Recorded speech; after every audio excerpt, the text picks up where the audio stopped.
하나님 말씀은 구약 성경 창세기 15장입니다.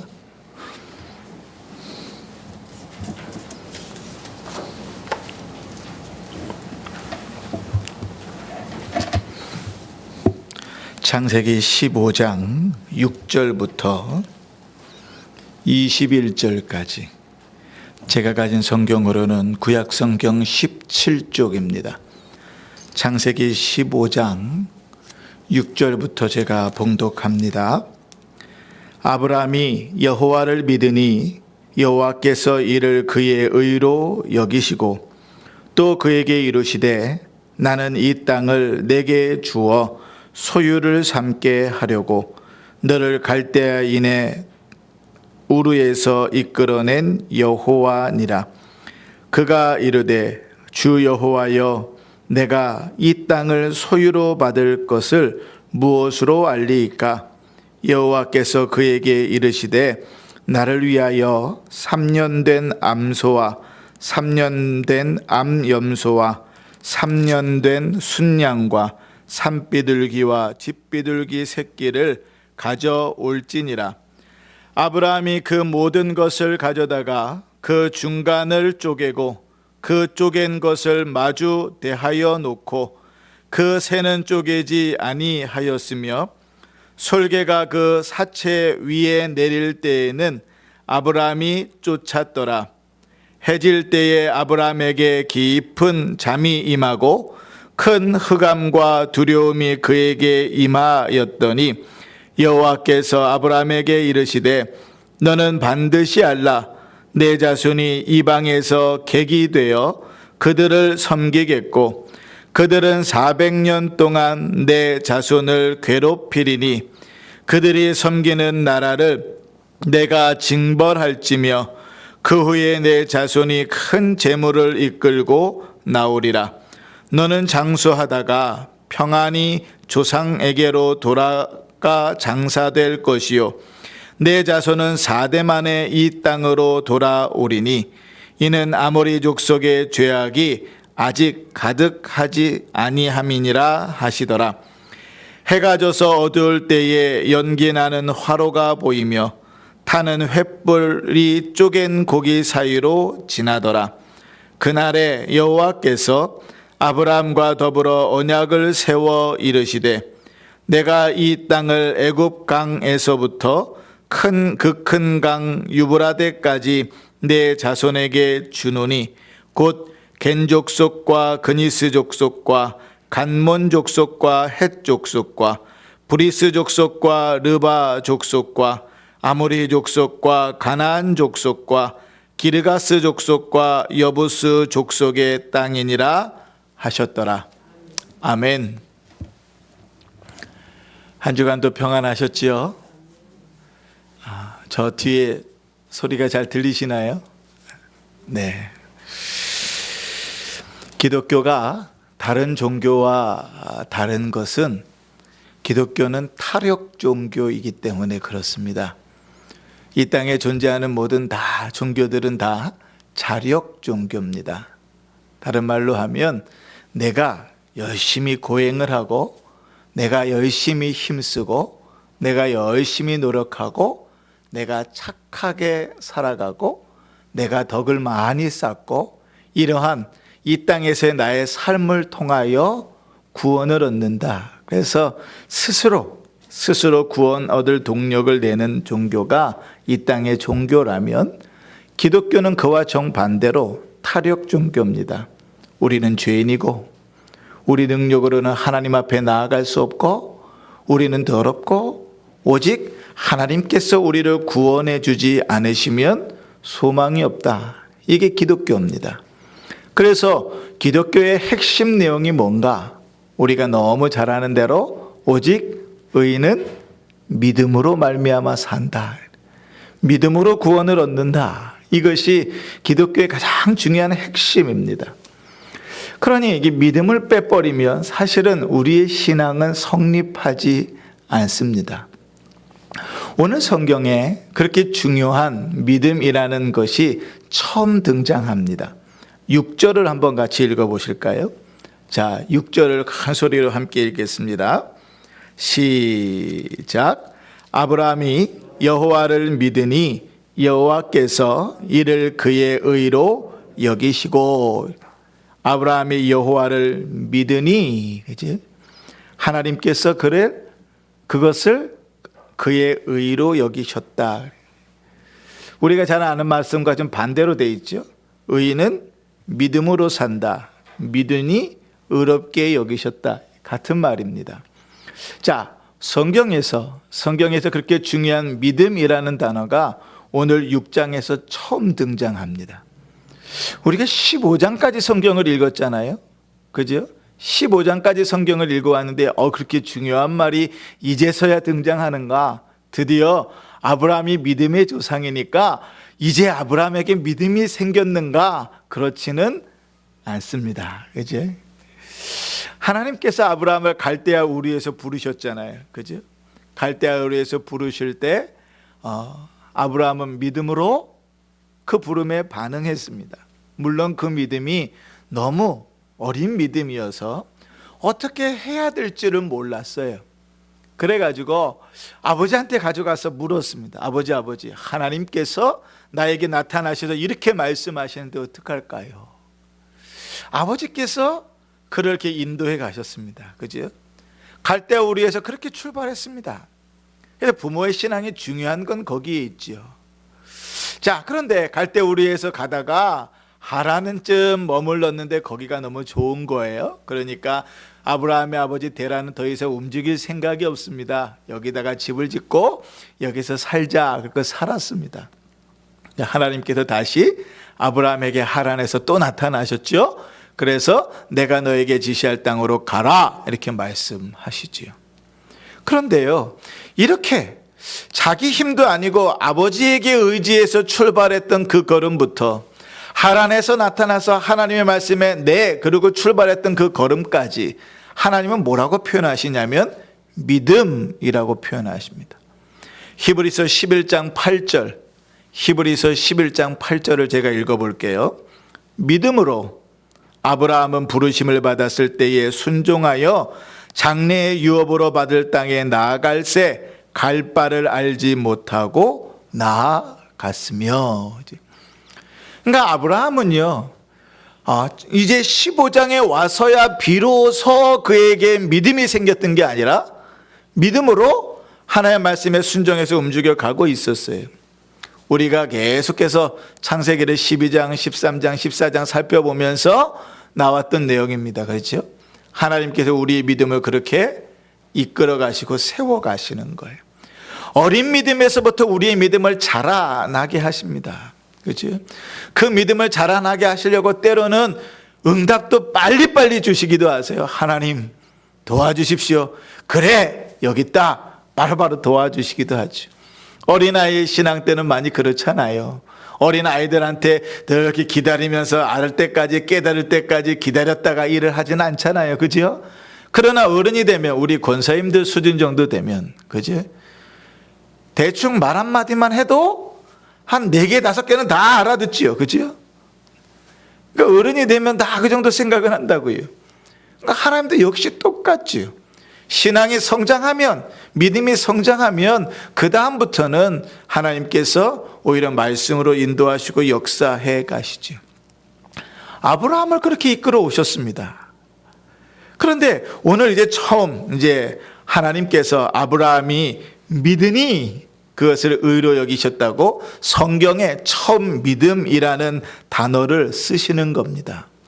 아니 이전부터 믿음을 가지고 있었는데 왜 굳이 이제 와서 믿음이라는 말을 하시는가? 왜 이제 와서 믿음이라는 말을 하실까? 자, 오늘 성경을 한번 보십시다. 그것은 믿음의 진보가 명확하게 바뀌었기 때문에 그렇습니다. 자, 2절 한번 보실까요? 2절. 자, 졸음이 달아나라 큰 소리로 같이 읽습니다. 2절 시작. 아브라함이 이르되 주 여호와여 무엇을 내게 주시려 하나이까? 나는 자식이 없사오니 나의 상속자는 이 다메섹 엘리에셀이니이다. 아멘. 자, 우리가 무심코 읽었던 말입니다. 우리가 지난번에 그런 말씀을 나눴어요. 왜 15장이 분수령이 되는가? 그럴 때 드디어 이제 아브라함의 믿음이 하나님 앞에 묻기 시작했다 그랬습니다. 어떻게 이끌려서 교회 나오기 시작했어요. 어떻게 해서 예배 자리에 앉아서 예배 드리기 시작했어요. 그런데 그 사람이 어떤 문제를 만나고 어떤 일이 있어서 하나님 앞에 뭐 하기 시작했다는 거예요? 기도하기 시작했다는 거예요. 기도해야 돼가 아니라 자기 힘으로, 자기 생각으로 하나님 앞에 기도해야지 할 정도로 믿음이 자랐다는 거죠. 오늘 아브라함이 하나님께 묻습니다. 그런데 그 물음은요, 따지는 물음이 아니에요. 우리 15장을 이제 한글 성경으로 읽으면 마치 하나님, 왜 자식을 안 주셔가지고 약속은 해놓고 자식을 안 주셨으니 내가 할 수 있는 방법은 이것뿐입니다. 이렇게 따지는 게 아니고 하나님께 믿음으로 묻는 겁니다. 왜 그렇게 생각하는가? 2절에 아브라함이 하나님을 뭐라고 부르는가 한번 보십시오. 자, 2절을 찾아보세요. 아브라함이 하나님을 뭐라고 부릅니까? 자, 뭐라고 불러요? 주 여호와여. 8절을 다시 보십시다. 8절. 자, 하나님을 뭐라고 부릅니까? 주 여호와여. 네, 하나님을 뭐라고 불러요? 주님, 이렇게 부른다고. 주님. 근데 여러분, 성경에 주님이라고 하나님을 부른 게 오늘 15장에 아브라함이 처음 기록됩니다. 물론 그 전에 노아도 그렇게 불렀을 수 있습니다. 그죠? 에녹도 그렇게 하나님을 불렀을 수 있습니다. 그런데 성경의 기록으로 보면 오늘 아브라함이 처음 하나님을 향하여 주님, 히브리어로 아도나이죠. 주님이라고 부릅니다. 그런데 우리가 성경을 읽다 보면 아예 아닌데요? 이렇게 이야기할 수가 있어요. 창세기 4장을 좀 찾아보십시다. 오늘 너무 집중을 좀 했으면 좋겠어요. 창세기 4장 14절.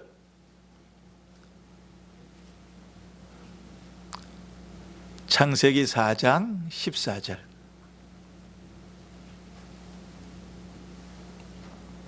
자, 같이 읽습니다. 시작.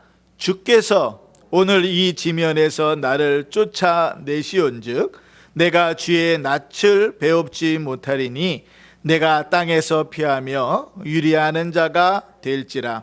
무릇 나를 만나는 자마다 나를 죽이겠나이다. 아멘. 한글 성경에, 우리말 성경에는 주님이라고 부른 사람이 4장에 벌써 등장합니다. 이게 누구의 이야기인가 하면 가인이 한 이야기입니다. 아벨을 죽이고 나서 가인이 받은 그 하나님의 벌이 너무 혹독해가지고 하나님 앞에 이 항변하는 내용입니다. 근데 뭐라고 부르냐면 14절 처음에 주께서 이렇게 부르지요. 그죠? 그러니 무슨 아브라함이 처음 하나님을 주님이라고 불렀습니까? 여기 주께서라고 말하지 않습니까? 그런데 사실은 이것은 주께서가 아닙니다. 히브리어로 주님이라는 말은 아도나이라는 말입니다. 우리가 많이 들어봤지요. 그래서 유대인들은 구약 성경을 읽으면서 여호와 하나님 이르면 그 이름이 너무 거룩해서 그 이름을 아도나이 이렇게 읽고 넘어간다 그랬어요. 그죠? 주님이라는 말은 아도나이, 나의 주여, 이런 뜻입니다. 그런데 오늘 창세기 4장 14절에 가인이 주께서라고 표현한 말은 아도나이가 아니라 타라는 2인칭 단어입니다. 2인칭 단수 전미어입니다. 그러니까 타라는 말을 우리식으로 바꾸면 너, 당신, 이런 뜻입니다. 우리말에요. 당신이라는 말이 인칭에 관계돼서 두 개로 쓰입니다. 3인칭으로 당신이라고 쓰면 그것은 극존칭이 됩니다. 이런 거죠. 나의 어머니 당신께서 나를 위하여 평생 눈물로 나를 키우셨습니다. 그럴 때 당신은 3인칭 극존칭입니다. 그런데 그게 2인칭으로 내려와서 당신 이름은 어떻게 되죠? 낮게 보는 거죠. 당신이 뭔데 나한테 난리야? 이렇게 된단 말이죠. 그죠? 이게 3인칭으로 쓰이는지 2인칭으로 쓰이든지에 따라서 완전히 의미가 달라집니다. 그래서 우리말 성경에서 이 3인칭, 2인칭 단수 타를 번역할 때에 그냥 주께서 이렇게 번역해 놓은 것입니다. 가인은 하나님을 향한 그런 경외가 있지 않았습니다. 그가 받는 벌이 너무 심해서 하나님 앞에 쫓겨나가면서 하나님 당신께서 오늘 이 지면에서 나를 쫓아내시는데 그 벌이 너무 중합니다 라고 이야기하는 것이. 자, 그러면 다시 우리가 본문으로 넘어가서 아브라함의 믿음이 어느 정도까지 자랐는가. 처음에는 하나님께서 나타나셔서 말씀하실 때 어찌할 바를 몰랐던 그 믿음이 어느 정도 수준까지 갔어요? 아도나이, 나의 주님, 주 여호와께서, 이런 수준까지 변하여 버렸습니다. 자, 그러면 아브라함이 이렇게 묻는 겁니다. 다시 창세기 15장으로 넘어왔어요.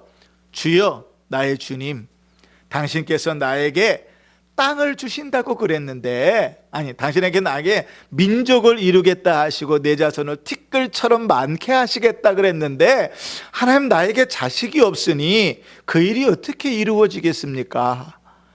내 종 중에 엘리에셀이 있는데 그를 통해서 이루어질 것입니까? 라고 묻는 거예요. 당신이 나한테 자식을 안 줬잖아. 그러니 약속만 해놓으면 뭐래? 어떻게 될 거야? 라고 따지는 게 아니란 말입니다. 뒤에도 마찬가지지요. 하나님께 뭐라고 묻는 것이냐면, 하나님, 이 땅을 나에게 주실 것이라고 말씀하셨는데 어떻게 주시겠습니까? 라고 말하는 거예요. 8절을 우리 같이 읽어볼까요? 8절 시작. 그가 이르되 주 여호와여, 내가 이 땅을 소유로 받을 것을 무엇으로 알리까? 이 무엇으로라는 히브리어를 정확하게 이제 번역하면 무엇 안에서, 무엇에 의해서, 이런 뜻입니다. 그러니까 아브라함이 이렇게 묻는 거예요. 나의 주님, 나에게 이 땅을 주신다고 하셨는데 구체적으로 어떤 방법을 통해서 이 땅을 나에게 주시겠습니까? 라고 묻는 거예요. 그 물음에 하나님께서 어떻게 주시겠다고 대답하시죠? 내가 내 자손들을 400년 동안 종살이 시킬 것이다. 그리고 그곳에서 나올 때 모든 폐물, 많은 폐물들을 가지고 부유하게 나오게 할 것이다. 그리고 이 땅을 너에게 주는데 18절입니다. 자, 같이 읽습니다. 시작. 그날에 여호와께서 아브람과 더불어 언약을 세워 이르시되 내가 이 땅을 애굽 강에서부터 그 큰 강 유브라데까지 내 자손에게 주노니. 아멘. 어떻게 주시겠다고요? 400년 동안 종살이하고 그들을 돌아오게 할 건데 어느 정도 땅을 줄 것인가? 땅의 경계를 정해 주십니다. 저 남쪽으로는 애굽이라는 나라의 경계부터 북쪽으로 저 위에 유브라데까지를 주겠다고 경계를 정하십니다. 자, 그런데 우리가 여기서 또 유의해서 볼 단어는 맨 마지막에 내 자손에게 주노니 하는 말입니다. 이 주노니 하는 말은 우리가 이제 우리말 성경으로 읽으면 시제가 좀 불분명하지만 이 주노니라는 말을 정확한 시제로 번역하면 이렇게 됩니다. 그 큰 강 유브라데까지 내 자손에게 주었다가 됩니다. 과거 완료형입니다. 지금 아브라함은 땅이 있어요, 없어요? 없어요. 아직 안에 사라가 살아 있으니까 그나마 얻었던 막벨라 굴도 없어요. 그런데 하나님께서 뭐라고요? 이미 주었다, 이렇게 말씀하십니다. 이 일은 언제 이루어지는가? 이때로부터 약 1000년 정도가 흘러서 다윗 왕 시대 때에 이 경계를 다 하나님께서 주신 땅으로 얻게 됩니다. 근데 하나님은 지금 아브라함에게 뭐라고요? 내가 너에게 주었다라고 말씀하세요. 무엇을 의미하지요? 하나님의 약속은 변하지 않는다. 지금 내 손에 아무것도 없을지라도, 지금 내가 가지고 있는 것이 아무것도 증거가 없을지라도 내가 너에게 주었다 하면 그 일은 이루어질 것이다. 너의 평생에 네가 장수하며 살겠지만 그 장수하며 사는 삶 속에서 그것을 다 얻지 못한다 할지라도 이미 그것은 너에게 주어진 것이다. 보이지 않는 하나님을 막연하게 믿는 것이 믿음이 아닙니다. 믿음은 내가 원하는 것이 이루어질 것을 꿈꾸는 것이 성경의 믿음이 아닙니다. 믿음은 하나님이 말씀하신 것을 이루신다는 것을 인정하는 것이 믿음입니다. 하나님의 말씀을 따라 믿는 것이 믿음입니다. 그러니 하나님의 말씀이 안 들리면 믿음이 있을 수가 없는 거죠. 하나님께서 아브라함을 밖으로 데리고 나가십니다. 아마 밤이었던 것 같아요. 밖으로 데려 나가셔서 야, 하늘을 봐라. 하늘 보니까 별이 막 쏟아지듯 맞는 거예요. 저도 군대에 있을 때 봤어요. 밤에 아무도 없는데 눈이 쫙 내린 곳에 밖에를 딱 나갔는데 하늘에 별이 와, 그냥 보고 알았어요. 사람들이 이걸 별이 쏟아진다 그러는구나. 하늘에 별이 너무 많은 거예요. 그런데 하나님이 아브라함에게 이렇게 말씀하십니다. 내가 내 자손을 저 별만큼 많게 하겠다고 말씀하세요.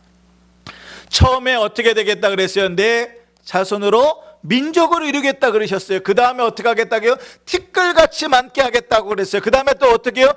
별같이 많게 하겠다 그러셨어요. 하나님께서 조금씩 하나님의 약속을 구체화시켜 가고 계십니다. 땅에 대해서도 내가 너에게 지시할 땅으로 가라고 주님 말씀하시더니 이 땅을 너에게 주겠다고 하시더니 네가 보는 땅을 다 주겠다고 말씀하시더니 네가 밟는 땅을 다 주겠다고 말씀하시더니 이제는 애굽에서부터 저 큰 강 유브라데까지를 다 너에게 주겠다고 약속하십니다. 점점점 하나님이 그 일을 구체화시켜 갑니다. 여러분, 믿음은 그래서 늘 현재가 중요한 겁니다. 과거의 신앙생활을 많이 하고 과거의 믿음이 좋고 과거에 많이 봉사하고 중요하지 않아요. 물론 하나님 앞에서 그 믿음이 신실하고 그렇게 유지되면 참 좋겠지요. 그런데 그것이 과거의 한낱 무용담이 되어져 버리면 그것은 헛것입니다. 왜요? 하나님은 우리의 믿음을 자라가게 하시거든요. 어제보다 어둠이 더 나아지게 하시거든요. 조금씩 그 말씀을 비추셔서 우리로 하나님 앞에 조금씩 더 가까이 가게 하시거든요. 그런데 옛날에 내가 이만큼 주님 앞에 가까이 있었다고 자랑하면서 목이 고다 있다가 하나님 앞에 더 가까이 못 가는 것입니다. 하나님께서 아브라함을 그렇게 이끌어 가시는 겁니다. 그리고 여러분 잘 보십시오. 아브라함이 그것을 믿었습니다. 그렇죠? 그럼 믿기만 했을까요? 알겠습니다. 그럼 마음속에 마음만 두고 그냥 삶을 엉망으로 살았을까요? 아니죠. 그 믿음으로 살았습니다. 그리고 그 믿음을 누구에게? 그 아들 이삭에게 전해줬어요. 그 아들이 이삭이 그 믿음을 또 누구에게? 그 아들 야곱에게 전했어요. 그 야곱이 그 믿음을 또 누구에게 전했어요? 그의 아들 요셉에게 전했습니다. 그래서 요셉이 죽을 때 이렇게 유언합니다. 창세기 맨 마지막이죠.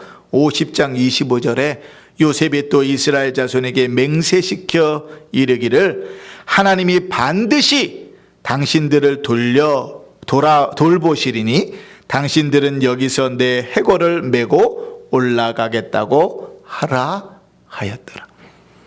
아브라함에게 약속하셨던 그 믿음이 아브라함에게서 이삭으로 야곱으로 요셉으로 내려와서 온 이스라엘 백성들에게 미치는 거예요. 이스라엘 백성들은 그것을 믿음으로 받아서 어떻게 했어요? 출애굽기 13장 19절에 모세가 요셉의 유고를 가졌으니 이는 요셉이 이스라엘 자손으로 단단하게 맹세하게 하여 이르기를 하나님이 반드시 너희를 찾아오시리니 너희는 내 유고를 여기서 가지고 나가라 하였습니다. 그렇게 믿음이 이어져 내려가는 것입니다. 사랑하는 성도 여러분, 하나님은 아브라함의 믿음을 자라게 하십니다. 지금도 하나님은 우리의 믿음을 자라게 하십니다. 그 이 믿음을 하나님께서 자라게 하셨던 아브라함이 어느덧 오늘 창세기 15장에 와서 아도나이, 나의 주님이라고 고백할 정도로 신앙이 자라는 겁니다. 그런데 여러분, 나의 주님, 이렇게 신앙이 자랐으니 이제 아브라함은 믿음의 조상이 되고 더 이상 믿음이 자랄 필요가 없나요? 아니지요. 당장 한 장만 넘어가도 아브라함은 똑같은 죄를 짓습니다. 그래서 오늘 다시 6절을 보십시다. 6절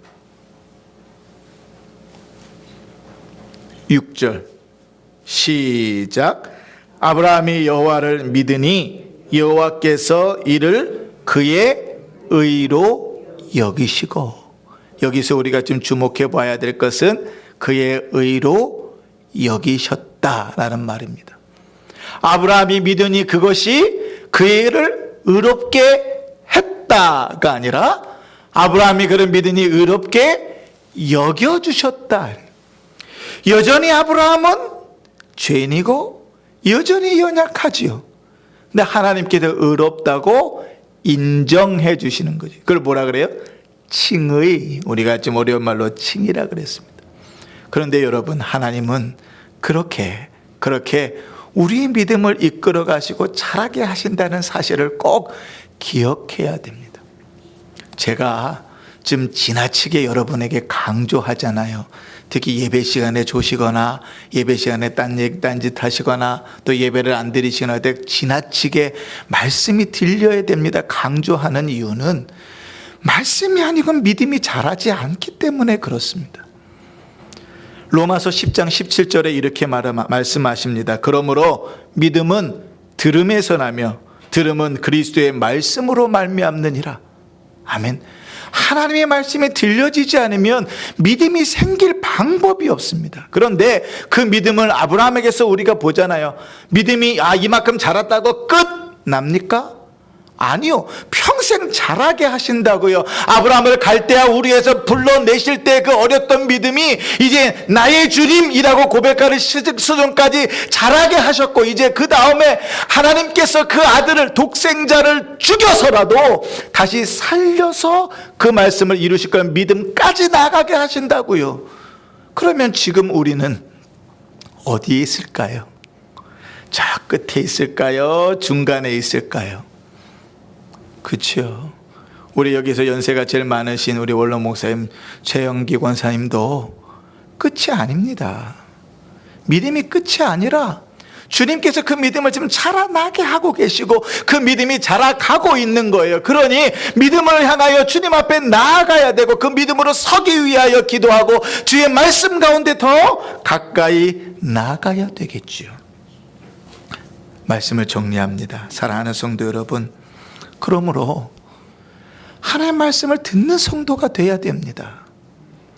하나님의 말씀이 들리지 않을 때 그것이 곤고하고 괴로워서 울 정도가 돼야 됩니다. 예배에 실패하고 말씀을 읽는 것에 실패하는 게 속상한 수준이 돼야 됩니다. 그 수준도 어느 정도 믿음이 있어야 그 수준이 되는 겁니다. 믿음이 없으면 거기까지 가지도 못해요. 하나님의 말씀이 들려지지 않아도 그것이 전혀 괴롭지 않고, 예배 시간에 하나님의 말씀을 못 들어도 그 말씀이 내 삶을 사로잡지 못해도 성경을 읽을 때마다 하나님의 말씀이 내 안에 있지 않아도 괴롭지 않고 아무런 문제 없는 것은 저 어린 수준이라고요. 신앙이 어느 정도 수준은 돼야 그래도 예배 시간에 말씀을 못 들었구나, 이번 주간은 내가 말씀을 못 읽었구나가 속상한 수준이 된다고요. 그걸 붙들고 기도할 수 있는 정도 수준까지는 나가야 되지 않겠습니까? 말씀과 기도로 거룩하여지는데 말씀의 귀를 막고 어떻게 거룩해지러 나갈까요? 불가능하지요. 그러나 한 가지 위로는 무엇인가 하면, 기독교는 타력 종교라 그랬잖아요. 하나님께서 아브라함의 믿음을 키워가시듯이 우리의 믿음을 키워가십니다. 사람하고는 다르게 사람은 이제 나이가 자라면, 나이가 좀 먹어가면서 그 연령대의 수준이라는 게 있잖아요. 그런데 우리의 믿음은, 우리의 영혼은 그런 수준이 없습니다. 어떤 사람은 어린아이의 믿음의 수준에서 죽고, 어떤 사람은 아주 훌륭한 믿음의 수준까지 자라갑니다. 예수님 십자가 우편에 못 박혀 죽은 강도는 이제 예수를 구주로 고백하는 첫 발을 떼면서 천국으로 갔고, 우리의 삶 속에서 하나님께서 인생에 복을 더하셔서 장수하게 하시는 우리 인생 가운데서는 오늘보다 내일 더 그 믿음을 자라게 하실 것입니다. 물론 그 믿음은 그냥 자라지 않습니다. 때로는 하나님께서 말씀을 듣게 하시기 위해서 여러 모양으로 징계를 하시기도 하고, 때로는 하나님의 말씀이 들어지고 그 말씀이 믿어지게 하기 위해서 우리를 괴롭고 힘들게 만드시기도 합니다. 그러나 하나님은 우리의 믿음을 그렇게 자라게 해 가시는 것입니다. 그러니 사랑하는 성도 여러분, 하나님의 말씀을 듣는 것을 소홀히 여기지 마십시다. 하나님의 말씀 듣는 것을 헛되이 여기지 마십시다. 하나님의 말씀 듣는 일들을 가볍게 여기지 마십시다. 인류의 죄가 거기서부터 시작됐습니다. 하나님이 아담에게, 하와에게 내가 동산 중앙에 있는 나무의 열매를 먹으면 반드시 죽으리라, 우리 암송했었지요? 그죠? 구역공과에서 암송 구절이었으니까 지난주에 암송했잖아요. 그죠? 내가 선악을 알게 하는 나무 열매를 먹는 날에 반드시 죽으리라. 그런데 하와가 그것을 제대로 안 들었어요. 뭐라고 들었습니까? 동산 중앙에 있는 나무의 열매는 하나님의 말씀에 너희는 먹지도 말고 만지지도 말라, 너희가 죽을까 하노라. 대충 들었어요. 인류의 죄는 하나님의 말씀을 제대로 듣지 않은 것에서부터 시작되는 겁니다. 그러니 사랑하는 성도 여러분, 우리가 날마다 기도할 때에 하나님의 말씀이 들려지도록 기도하십시다. 예배 때마다 주름이, 잡념이, 걱정이, 근심이, 염려가, 익숙함이 나를 사로잡아서 하나님의 말씀을 듣는 그 순간에 사단에게 그 말씀을 다 빼앗겨 버리게 하지 않도록 성령께서 주의 말씀이 들려지기를 기도하십시다. 한 걸음 더 나아가서 우리가 기도할 때 하나님, 들은 그 말씀이 믿어지게 해달라고 기도하십시다. 아브라함이 믿으니 하나님이 그것을 의로 여기셨다 그랬습니다.